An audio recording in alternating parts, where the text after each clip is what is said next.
Welcome to Skip the Queue, a podcast for people working in or working with visitor attractions. I'm your host, Kelly Molson. Each episode, I speak with industry experts from the attractions world. In today's episode, I speak with Michelle Emerson, Marketing and Development Director of Eureka, the National Children's Museum. We discuss their really exciting plans for Eureka Mersey and how they're co-creating a brand new science and discovery centre that's going to be based in Wirral. If you like what you hear, you can subscribe on all the usual channels by searching Skip the Queue. Michelle, it's so lovely to finally get you on the podcast. I mean, I think I've been trying for about a year. So thank you for coming on. I really appreciate it. As ever, I'm going to start off with my icebreaker questions. What would your dream house be like and where would it be located? Oh, I know this exactly because I've already got the field in mind. It's about 200 meters down the road from where I currently live. And lockdown has enabled me to play on a lovely free app called Floor Planner. So I've actually designed it. I know exactly where it's going to be located in the field just down the road. I just need to persuade the farmer to sell me the field. I love this. And then I need to raise the money to build the house. But it's a very very rural, very low key sort of single story sedum roof, off-grid sustainable house in the countryside with a separate garage and art studio for my husband and a gym room and games room for my son, and then I get the rest of the house. Oh, that sounds absolutely idyllic. I mean, and raising the funds and getting the field, that's just minor technicalities, right? You already know what it's going to look like. That's the most important thing. And every time I take the dog on a walk through that field, it's already there in my mind. I can see it. It's already there. I just need to put it into action. How perfect. And are you going to be, so I mean, we love grand designs here, we do watch that quite frequently. Are you going to be comfortable living in a caravan while this all happens? Absolutely. We have a camper van called Woody that we've had for a number of years, and all three of us, my son is 11 now, so he's getting a little bit big, but all three of us plus a Labrador dog can quite happily coexist in that space for probably up to about 9 or 10 months. Michelle, I feel like you're living my dream. I feel like we're quite aligned there. And I'd be all right in a caravan. What's the worst that can happen? I've got 2 dogs, so to be honest, there's a lot of bad stuff that could go down in a caravan with those 2. So who knows? Right. Would you rather be covered in fur or covered in scales? Oh my word. I think I'm going to say scales. Oh, I wasn't expecting that. Well, I don't really know why. I think because that means I could be a swimmer. So I would be an animal that could swim, but also be on land. Don't like being too hot. Yeah. Fur thinks, you'd be really hot with a big old fur on you, wouldn't you? Yeah. So I think I'm a scaly person. Okay. All right. Yeah, it does, doesn't it, when you think about it? But then the benefits of the scales, like the swimming, would be good. I'm a swimmer, but I was thinking furry because I'm a little bit furry already. So I was like, well, it wouldn't be that much difference. Okay, next one. If you can have an unlimited supply of one thing for the rest of your life, what would it be? Friends. Oh, an unlimited supply of good friends. That is lovely. Oh, that's made me go a bit warm and fuzzy because I was thinking sushi. Yeah. Friends is a good one. Okay. All right. Now, this is the bit that we do with all of our guests. So I hope you have prepared this one. What's your unpopular opinion, Michelle? Well, you know this one, Kelly. I do. And I have seen photographic evidence as well. Crocs and socks. And, I've worked at home for 12 months now, and my feet have not been in anything other than Crocs, walking boots and welly boots, or bare feet. So, the idea of putting office shoes back on is terrifying. I just don't think it's going to happen. And if my boss was to allow me to wear socks and Crocs to work, I would be very happy. See, this was my question. Is socks and Crocs in public or just in your house? Because I think if it's in your house or your back garden, that's okay. It's In already public? in back garden, No, and okay. it should be in public. It should be an acceptable thing. And I know that's a very unpopular opinion because I've been told by many people that should not be allowed to happen. But you know, if we've learned anything from lockdown, can it be that we can just be a little bit more comfortable? Okay, I'll accept comfort, but I can't accept the socks and Crocs in public. I just can't, Michelle. And listeners, tell me how you feel about this, because I've seen this. Michelle sent me a picture of her wearing these socks and Crocs, and I'm not going to lie, they need to stay in your house, Michelle. Well, even though the socks had cat pictures The on them. socks were glorious. It was just the combo of them and the Crocs. That's all I'm saying. All right, thank you for answering those questions. So just as a caveat, Michelle and I know each other. We've worked together for a number of years. But for our listeners, I'd love to know a little bit about your background, Michelle. So how did you get to where you are now? So this is quite a long and convoluted journey to Eureka. It was never, I never anticipated being in a visitor attraction sector or tourism or anything like that. I did my degree in political geography, and I had a desire at that stage in my life to be working in one of the large sort of international humanitarian organizations. So that was, you know, I wanted to be in Africa, in Asia, somewhere on the ground, digging wells, doing humanitarian work, working with people somewhere where it was needed. And straight after graduating from university in 1991, I went and lived in Ukraine for 12 months. And at that time, Ukraine was newly independent from the Soviet Union. It didn't have a currency, it was rations, and it was a fantastic experience. And in hindsight, one which I wish I'd done when I was slightly older, and more able to appreciate probably. But I lived with a local family. Slept on their sofa for 12 months, and I taught English in the local school, secondary school, with no teaching experience whatsoever. But it was a brilliant experience. And in fact, 2 years ago, my family and I went back to stay with the same family again 25 years later. Oh, how lovely. Yeah. And we did a lot of the same things. We went to look around the school. Absolutely brilliant timing in that grandma and granddad, who lived in the house, it was a sort of a 3-generational house, were both still alive when we went back and have both since passed away. So we did get to see both of them as well, so 25 years on. So I did that, and then I came back to Sheffield, where I did my high schooling, and worked for the University of Sheffield in an environmental consultancy role. And then only a few years later decided that I would be moving to Australia. So then I lived in Australia for 8 years, and I worked for a small charity that was looking after deaf children. It was called the Shepherd Centre, and it was a charity that enabled children who were born profoundly deaf to develop language rather than using sign language. It's quite experimental, quite new at the time. It's very commonplace now. But I worked for them in a sort of a business development capacity.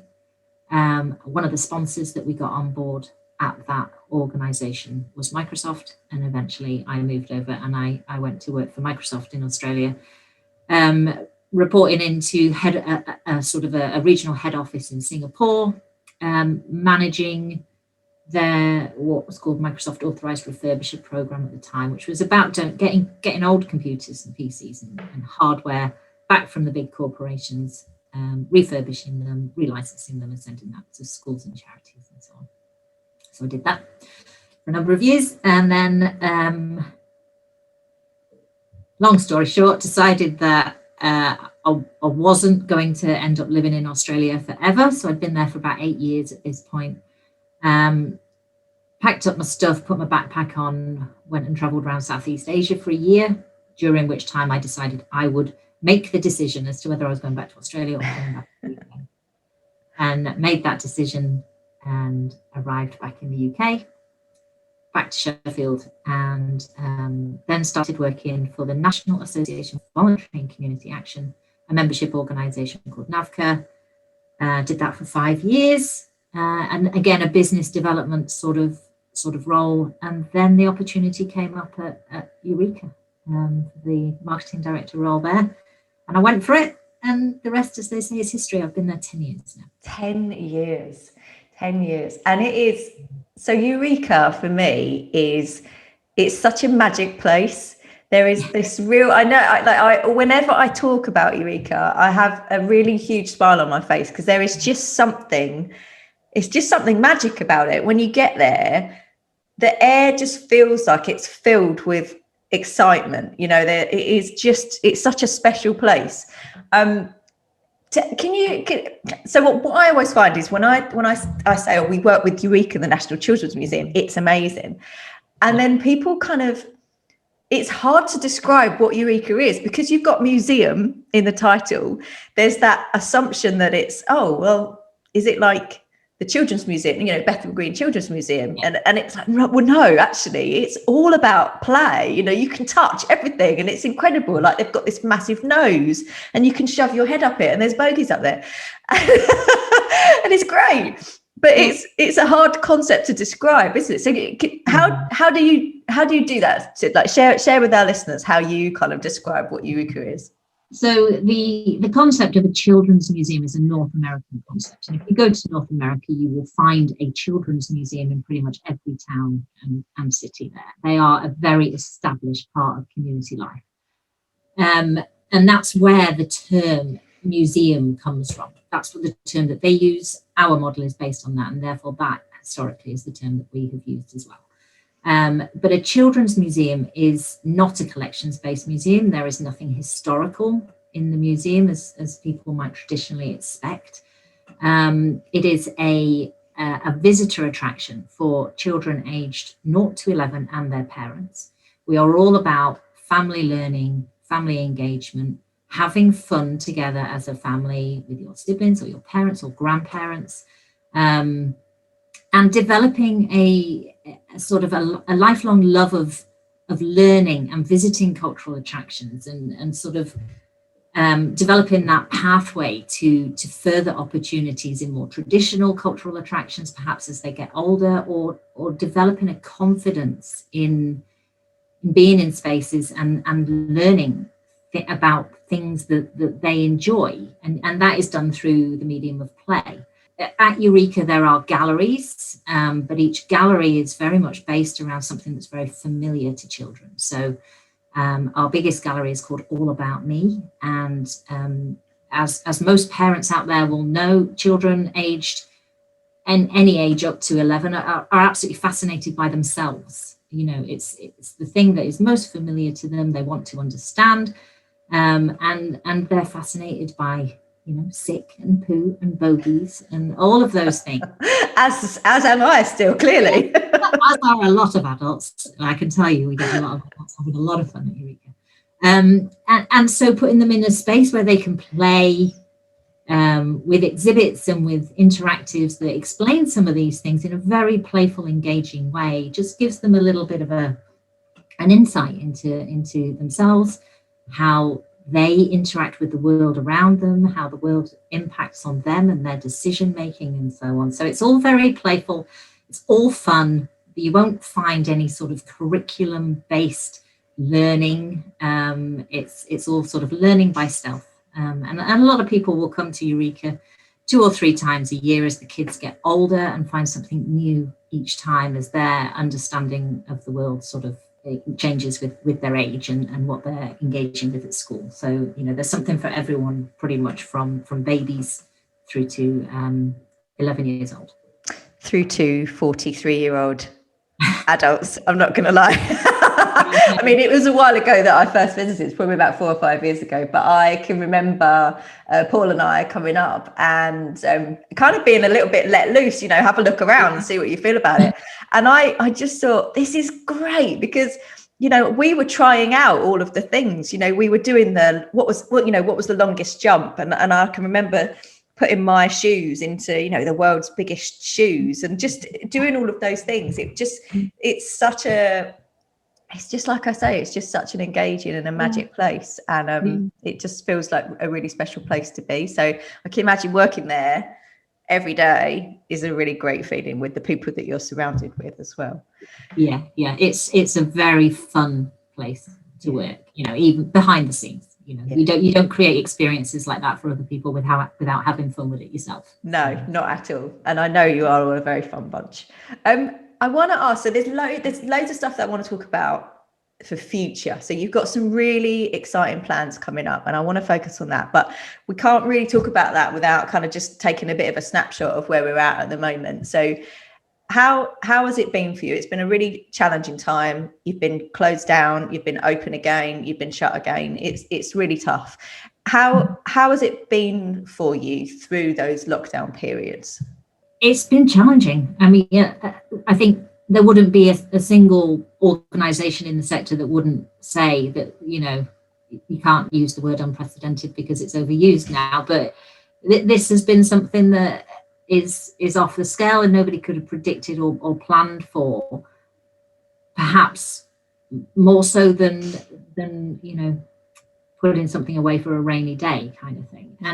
And in fact, Eureka has been in an unusual position through this, in that we are known as a museum. We have museum in the title, like we've just discussed, but we are not, for funding purposes, eligible or able to apply for any of the support for museums, because we are not a collections-based organisation. We're not a heritage-based organisation, although we do have heritage assets to look after on our site. That's just a sort of an accident of geography, really. But we have found ourselves ineligible to apply for a lot of support.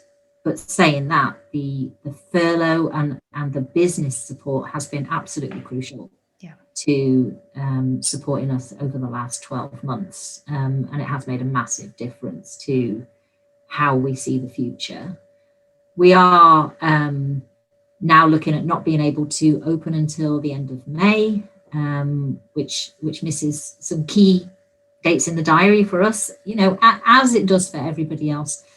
But we're confident that when we do reopen, we'll have a successful summer, and that we'll be able to re-engage and depend on our sort of loyal visitors, really, and the people in the north of England that know and love us to come back. I mean, it was incredible. As soon as the announcements were made about potential reopening dates a week or so ago, the number of people contacting us asking, when can we come? When are you opening bookings? When will tickets be available? It was just phenomenal. And it's so reassuring. It's lovely to have, and a whole bunch of people out there, families out there that are desperate. Their kids are asking, when can we go back to Eureka? And that is a lovely position to be in, and we're very grateful for that.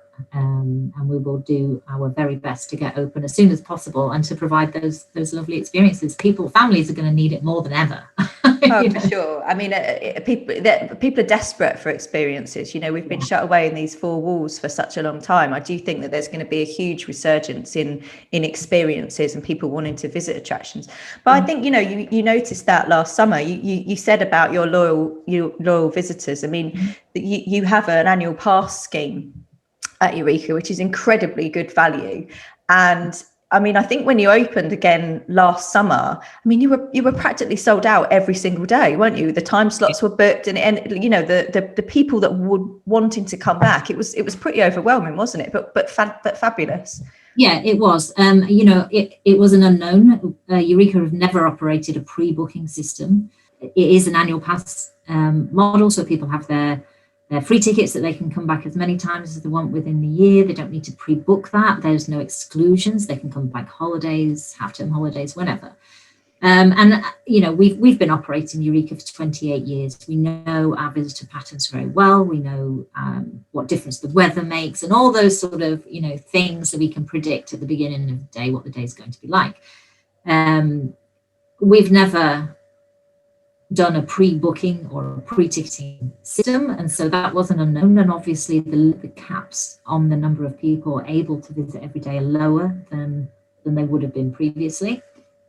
So to sell out felt great, although we were still a long way below the numbers that would have come pre-COVID on that particular day and with those particular conditions and so on. But it's hugely reassuring. The difficulty being really that we have to ensure that financially repeat visitors on free tickets aren't outweighing the new visitors who are buying their annual pass for the first time, and cultivating that new audience that we need to come through the doors every year to ensure that financially it's ticket sales and admissions are still our key source of income.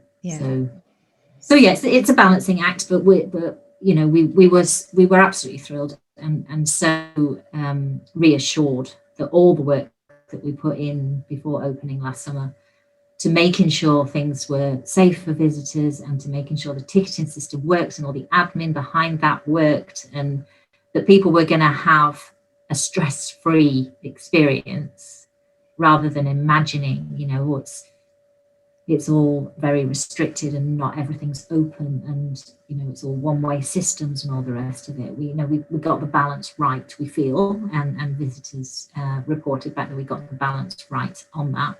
Yeah, it'll be interesting to see how we need to tweak that and change that going forward.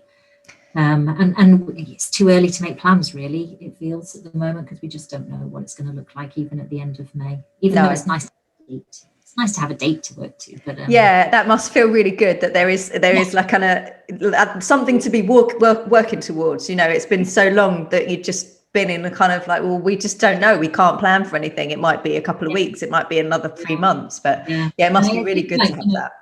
Getting your front of house staff team back on board after such a long time away, getting retraining, re-engaging, re-motivating and all that sort of stuff. You don't want to do that in 2 weeks prior to an opening date and then that date be shifted and then have to do it again 6 weeks later, or it's very difficult to sort of make sure that everything that you're doing is in the best sort of timeline possible when you don't know what the end result is, what the end date is going to be. So we're very pleased to have a date. Good. Well, lots of positives to work forward. And I think like what my observations from what you did brilliantly is that you as an organization, you reacted really quickly to what the situation was happening last year. So what was lovely to see is how much effort you were putting into actually engaging with your audience whilst the audience couldn't actually visit the attraction. So there were some really brilliant things that you did. I mean, you already had an online shop, so you could already kind of encourage people to buy gift certificates or make donations when they couldn't visit the centre. So that was a real positive.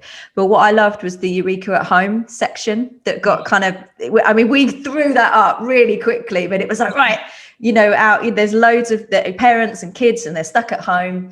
We do all of these fun things. Let's make it a kind of recorded video series and they can still engage with those fun things. And I think there was videos where people could make their own lava lamp and their own slime and God knows what else, but they were it was brilliant. And I just thought, it's so great that you've kind of done that so quickly and been able to kind of keep your almost keep your audience engaged with what the ethos of what Eureka is all about, even if they couldn't come. I think there were a couple of really nice outcomes from that. Obviously the audience engaged and really got something out of those activities. They're all still there, so they're sort of accessible to anybody who wants them at any time, but it gave our front of house team something to do in that initial few months where we were all very, very unsure of what was happening and what was going on and how long was it going to last for. And we just basically sent a call out to our enablers saying, here's the challenge, guys. What can you do from your living room or your kitchen table? And they came back with a wonderful variety of things, from storytelling to little chemistry experiments to drama activities and so on. And that was what we sort of curated into our Eureka at Home thing. And the other nice thing to come out of that was that we work with a number of freelance entertainers and children's activity providers for our main holiday periods, where we sort of layer on lots of additional events. And a handful of those are very local to us here, and obviously their work streams had dried up completely, and we were able to employ them to create content for us, which we shared on our platforms, obviously, which, you know, it enabled them to have a little bit of an income stream as well back at the beginning. And I know they were very, very pleased to be involved with that as well. And it felt like the right partnership to sort of forge ahead with at the time. Yeah. And we got some lovely results out of it as well. Some fabulous, crazy science. I mean, they stepped up, didn't they? The enablers really stepped up. And some amazing music and stories from Gacko and from Ian Douglas, and it just wonderful stuff that they, you know, created in their living rooms and garages and whatever. And it was, you know, really lovely that they were able to do that for us, and we were able to support them in giving them, you know, little bits of freelance work to do. Yeah. So we'll pop the link to Eureka at Home in the show notes, because like Michelle said, the content that is up there is really phenomenal. And I know kids are due to go back to school. Well, there is so much good stuff in there. You will keep them amused for hours during the holidays, trust me. So we'll pop that in the show notes. This brings me to something really exciting for Eureka. So Eureka at the moment is based in Halifax, beautiful town, and there's going to be a second Eureka, isn't there? And this is super, super exciting. So there's going to be Eureka Mersey. It's going to be a cutting-edge 21st century science and discovery centre. Oh, I'm really excited. Tell us about it. Tell us where should we start talking about it? Well, just make that noise again. That was great. So Eureka Mersey, the second Eureka in the UK. We are aiming and on schedule to be opening in summer 2022. So this is a project that has been in development for a long time. 2014 is when we sort of started discussing it in earnest, really. And there has been since then a program of, you know, as you would imagine, the feasibility work and all those sorts of research aspects that you need to do right back at the beginning, moving forward into fundraising, capital campaigns, and a very in-depth process of co-curation with local children and stakeholders. So that's been ongoing for a number of years now, and has resulted to the shape of the experience as it is now, where we're at a point of you know, contracting fabricators and exhibition designers and developers to actually deliver what the children have come up with to be the content of Eureka Mersey. So this is what I love about the development, is that this co-creation process has been so incredibly engaging. I mean, I've been watching it unfold on your Twitter account and seeing all of the projects that you've been getting the children involved with. That must have been so much fun to be able to say, what do you want? You know, what do you need? And how do we make this happen?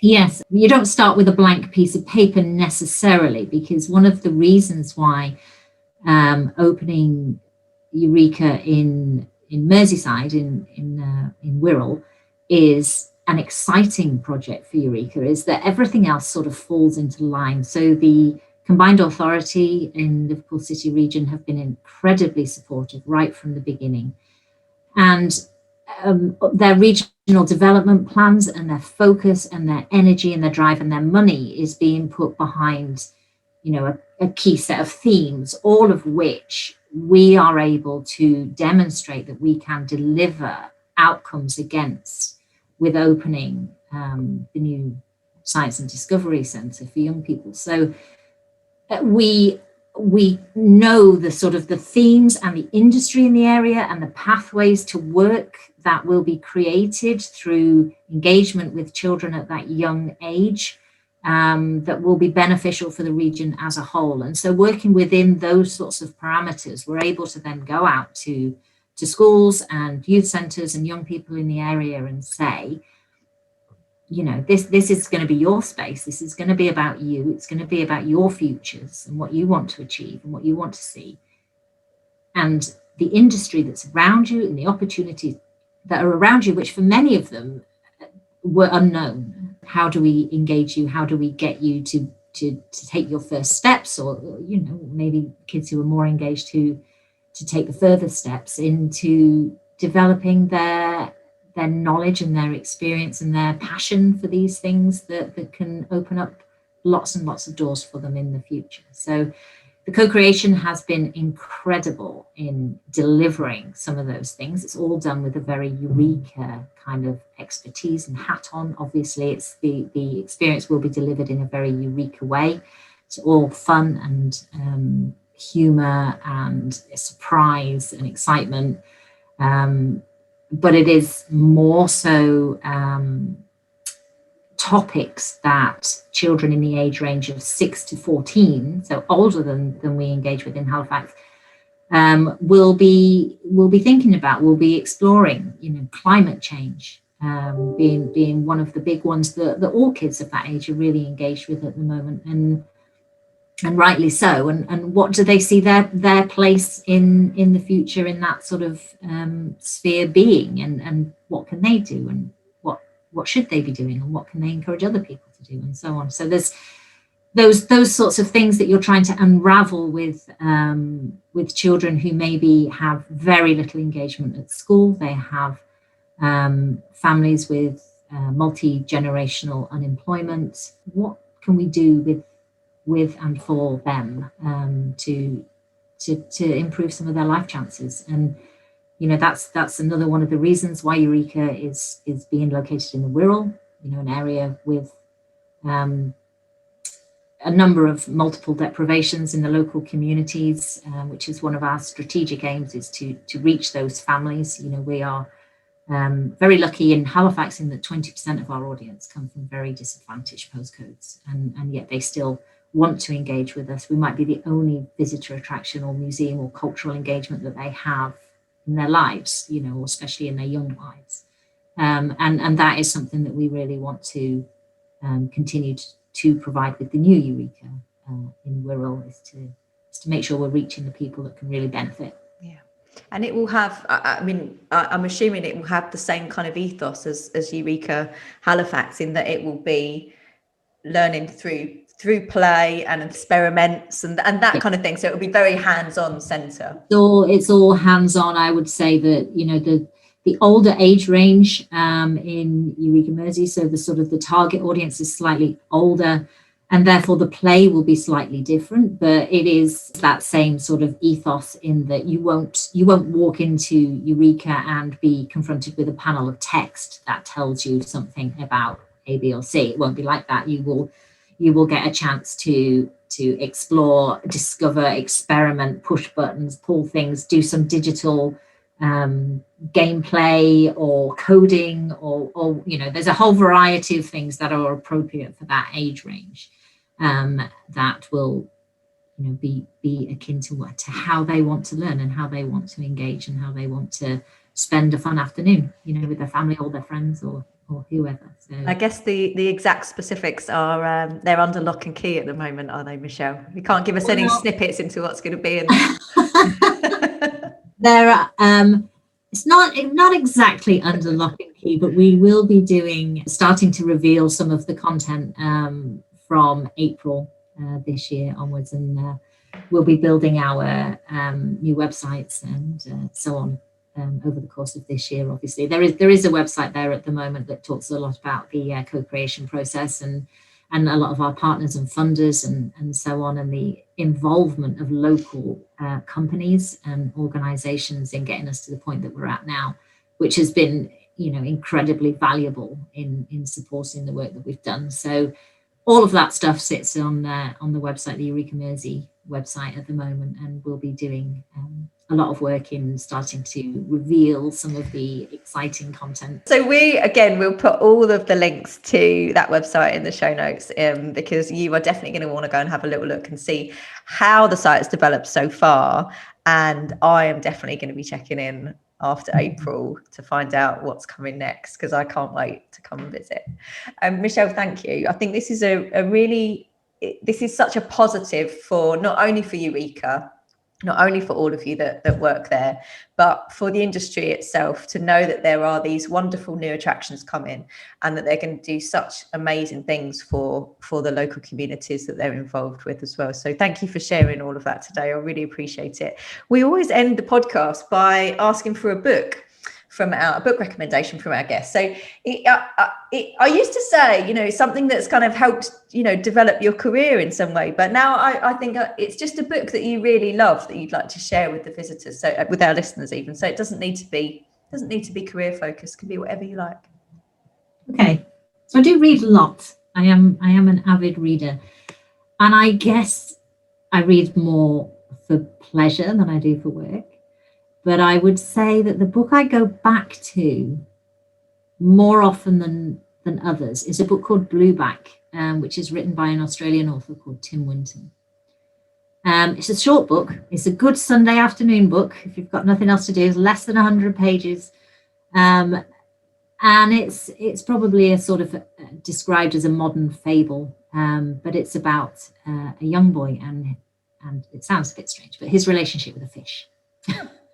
And what that sort of slightly sort of magical relationship results in him developing a passion for the sea and his future passion for conservation and looking after the ocean nearby where he lives in Australia. So Tim Winton has written a lot of lovely books, and that one is probably my favourite.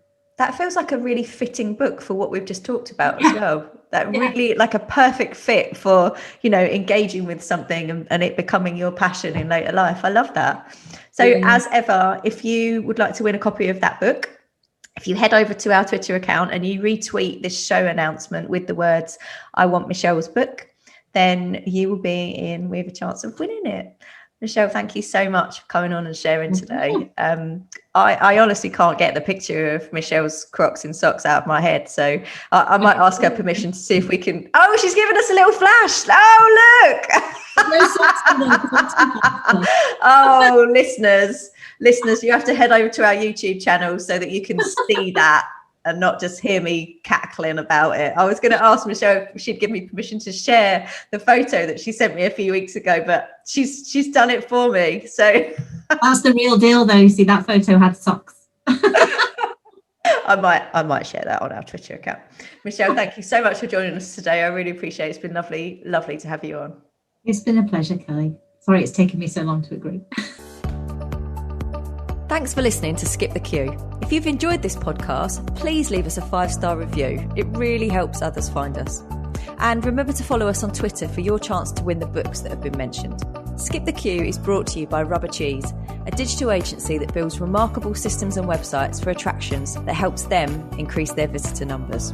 You can find show notes and transcriptions from this episode and more over on our website, rubbercheese.com/podcast.